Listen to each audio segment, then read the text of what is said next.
है search for genetic material या transforming principle.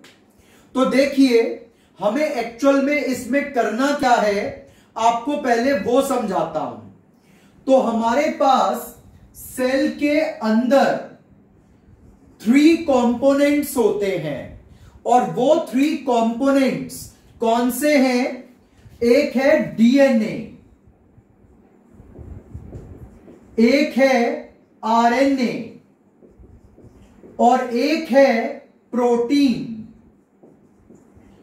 तो डीएनए, आरएनए और प्रोटीन को लेकर के ये संशय था, ये कंफ्यूजन थी कि आखिर इन तीनों में से जेनेटिक मटेरियल है कौन सा केमिकल। जेनेटिक मटेरियल से क्या मतलब है कि जो पेरेंट से प्रोजेनी में कैरेक्टर्स को लेकर के जाएगा वो केमिकल क्या कहलाएगा? Genetic material. तो जेनेटिक मटेरियल का मतलब होता है जो पेरेंट से बच्चों में कैरेक्टर्स को लेकर के जाए। तो आखिर वो जेनेटिक मटेरियल है क्या? वो डीएनए है, आरएनए है या प्रोटीन है? तो ये क्वेश्चन था साइंटिस्ट के माइंड में कि आखिर पेरेंट्स से बच्चों में कैरेक्टर्स को लेकर के कौन सा केमिकल जाता है? डीएनए लेके जाता है कैरेक्टर, आरएनए या प्रोटीन? तो इसको ढूंढने के लिए आया था जेनेटिक मटेरियल की सर्च, जिसको कहते हैं ट्रांसफॉर्मिंग प्रिंसिपल। तो जेनेटिक मटेरियल क्या होता है? वो केमिकल जो पेरेंट्स से बच्चों में कैरेक्टर्स को लेके जाए और इन तीनों में से कौन सा जेनेटिक मटेरियल होगा ये ढूंढना था। और उसके साथ साथ जेनेटिक मटेरियल उसको भी माना जाएगा जो एक सेल से निकल के दूसरे सेल में जाए। तो कोई भी ऐसा केमिकल जो एक सेल से निकल के दूसरे सेल में जाए और उसके कैरेक्टर्स को मॉडिफाई कर दे, वो भी क्या कहलाएगा? Genetic material. तो जो पेरेंट्स से बच्चों में कैरेक्टर लेके जाए या एक सेल से दूसरे सेल में जाए और जाकर के कैरेक्टर्स को बदल दे, वो केमिकल जेनेटिक मटेरियल कहलाएगा। तो अब यह पता लगाना था कि आखिर जेनेटिक मटेरियल इन केमिकल्स में से यानी कि डीएनए, आरएनए और प्रोटीन में से कौन सा केमिकल जेनेटिक मटेरियल है। तो अब आपको यह पता चल गया होगा कि हम पढ़ने क्या जा रहे हैं। तो हम ये पढ़ने जा रहे हैं आखिर इन तीनों में से जेनेटिक मटेरियल है कौन सा केमिकल। और जेनेटिक मटेरियल वो केमिकल कहलाएगा जो एक सेल से दूसरे में जाए और उसके फंक्शंस को बदल दे या पेरेंट से प्रोजेनी में जाए कैरेक्टर्स को लेकर के। तो आइए अब इसको क्वेश्चन को डिटेल में समझते हैं।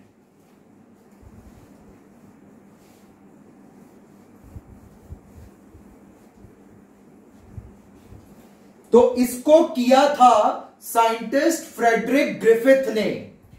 तो साइंटिस्ट थे फ्रेडरिक ग्रिफिथ। इन्होंने 1928 के अंदर एक्सपेरिमेंट किया जेनेटिक मटेरियल का पता लगाने के लिए। तो इन्होंने अपने एक्सपेरिमेंट में मटेरियल क्या लिया? तो मटेरियल के तौर पर स्ट्रेप्टोकोकस निमोनिया या फिर जिसका दूसरा नाम हम कह सकते हैं डिप्लोकोकस निमोनिया, ये बैक्टीरिया लिया, तो स्ट्रेप्टोकोकस निमोनिया या डिप्लोकोकस निमोनिया, जो बैक्टीरिया निमोनिया कॉज करता है, वो बैक्टीरिया लिया गया और इस बैक्टीरिया की 2 वैरायटी ली गई। एक वैरायटी को कहा एस स्ट्रेन यानी कि स्मूथ स्ट्रेन, और एक वैरायटी को कहा आर स्ट्रेन यानी कि रफ स्ट्रेन। और स्मूथ वाले बैक्टीरिया पर पॉलीसेक्राइड का एक कोट होता है।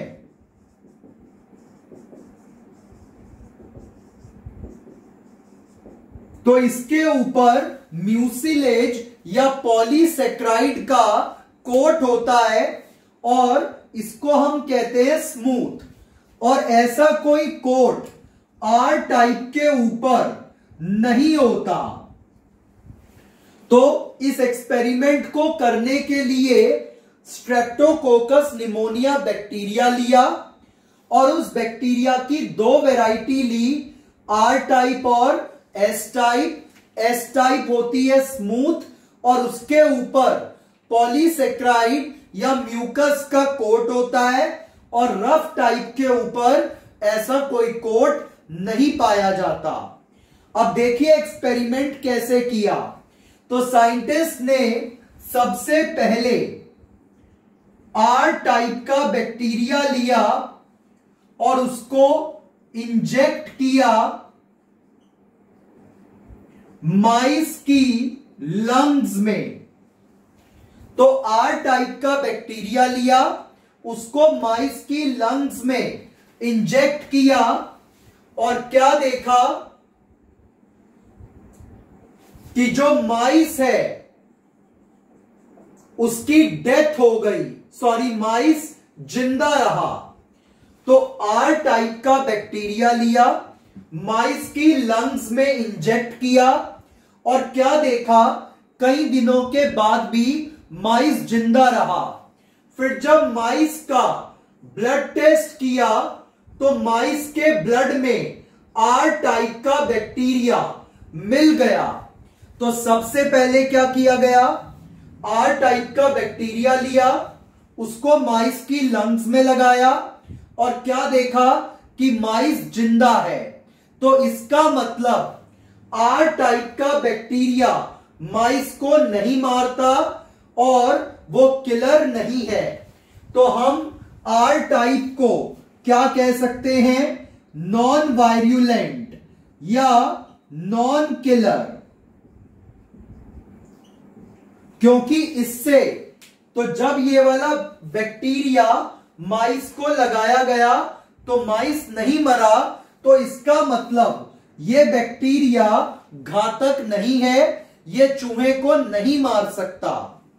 अब दूसरे केस में एस टाइप का बैक्टीरिया लिया, उसको माइस की लंग्स में इंजेक्ट किया और क्या रिजल्ट मिला कि माइस की डेथ हो गई। इसका मतलब एस टाइप का बैक्टीरिया माइस को मार देता है और माइस के ब्लड से या बॉडी से एस टाइप का ही बैक्टीरिया रिकवर हुआ। तो आर टाइप का बैक्टीरिया माइस को नहीं मारता, इसीलिए नॉन वायरुलेंट या नॉन किलर। एस टाइप का बैक्टीरिया माइस को मार देता है, इसीलिए वो क्या हो जाएगा, वायरुलेंट या किलर।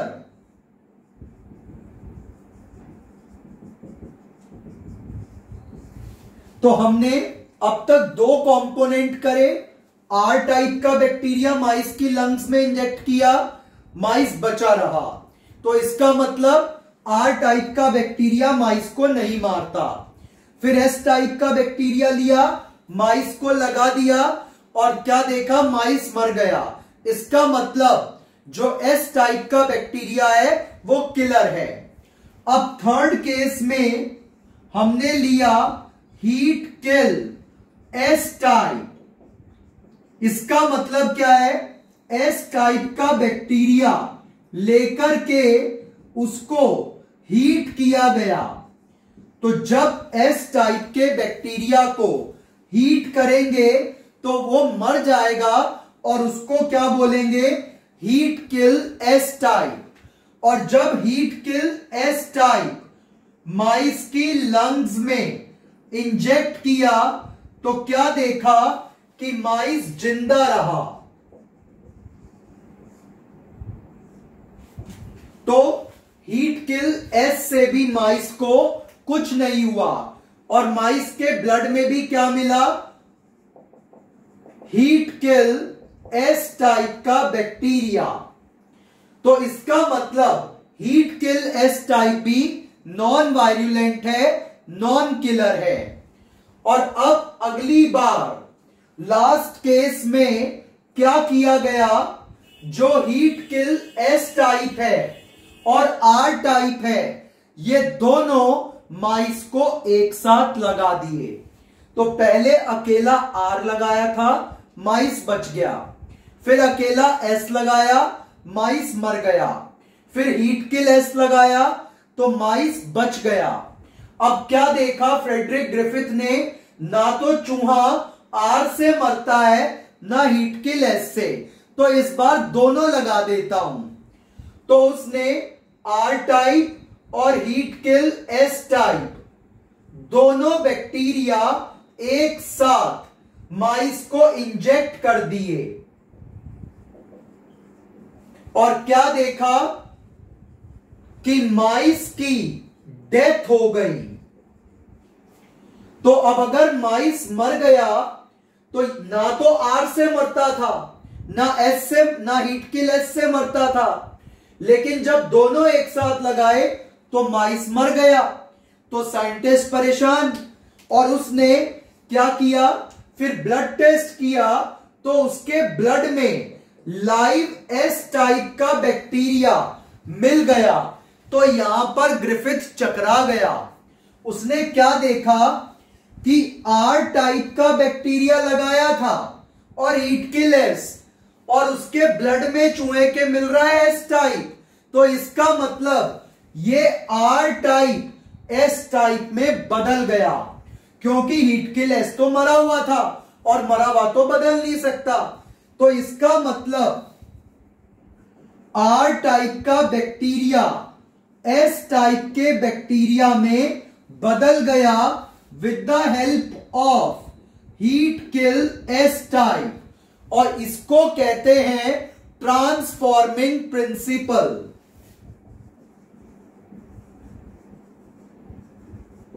तो conversion of R type non virulent into S type virulent bacteria with the help of heat kill S is known as transforming principle। तो एक बैक्टीरिया का किसी और टाइप के बैक्टीरिया में बदल जाना, यह कहलाता है ट्रांसफॉर्मिंग प्रिंसिपल, यानी बदलाव का नियम। तो अगर कोई एक टाइप का बैक्टीरिया किसी दूसरे टाइप के बैक्टीरिया में बदल जाए तो यह है ट्रांसफॉर्मिंग प्रिंसिपल। और आखिर यह बदलाव किया कैसे, हुआ कैसे, तो यह बदलाव कैसे हुआ उसे कहते हैं biochemical characterisation of transforming principle, जो आप हमारी नेक्स्ट वीडियो में देखेंगे। तो यह था transforming principle by Frederick Griffith, जिसने ग्रिफिथ को भी चकरा दिया था और वो भी नहीं बता पाया था कि आर टाइप का बैक्टीरिया आखिर एस में बदला कैसे। और इस बात को किसने बताया, एवरी मैक्लियोड और मैककार्टी ने, जो आप नेक्स्ट वीडियो में देखेंगे। Thank you.